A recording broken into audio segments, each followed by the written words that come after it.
Hello friends, welcome to the Tech Listen channel. So friends, today I will talk about the MINISFORUM Elitemini B550 mini PC. So friend, the MINISFORUM announces the Elitemini B550 mini PC with Ryzen 7 5700G APU,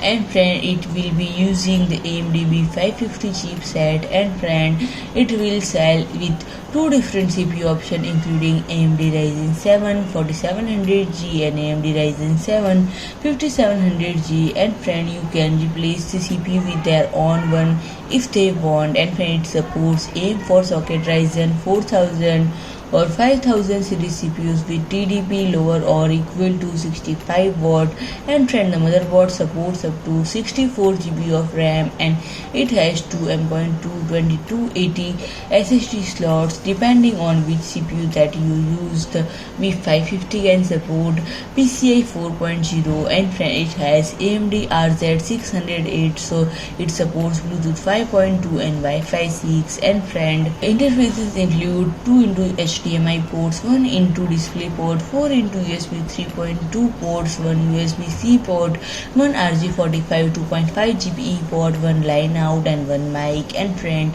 the package will also comes with a small suitcase to protect it when you carry it around. And friend, if I talk about the pricing, the starting price is $499. So friend, if you like my video, please do like, share and comment, and don't forget to subscribe my channel and press the bell icon.